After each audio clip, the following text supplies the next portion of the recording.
देश को आज़ाद हुए केवल 4 साल ही हुए थे और 75% देश की आबादी खेती से संबंधित कार्यों से जीवन यापन करने में लगी हुई थी। लेकिन एक विचित्र बात यह भी थी कि खेती के काम में जुटे हुए जो भी मज़दूर वगैरह थे, उनके पास खुद की अपनी ज़मीन नहीं थी। या तो वो बँधुआ मज़दूर बन के किसी बड़े ज़मींदार के यहाँ काम करते थे और गुलामी की तरह ही अपना जीवन व्यतीत कर रहे थे। इन्हीं परिस्थितियों के बीच 1951 में तेलंगाना प्रदेश के एक गाँव में पहुँचे थे गांधी जी के एक परम शिष्य। और उसके बाद जहाँ वो गए, दलित समाज के 40 परिवार रहते थे और उन 40 परिवारों के कुछ 80 एकड़ ज़मीन मिली और उसमें अन्न उगा के अपना पेट पालन कर सकें।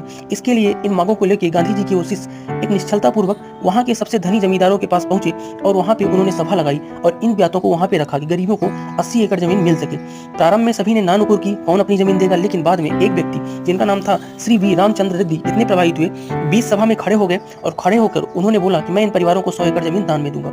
और यहाँ से शुरुआत हुई मानव इतिहास की सबसे अनूठी क्रांति और पहल की, जिसका नाम था भूदान आंदोलन। और गांधी जी के जिन शिष्य की हम बात कर रहे हैं, उनका नाम है आचार्य विनोबा भावे।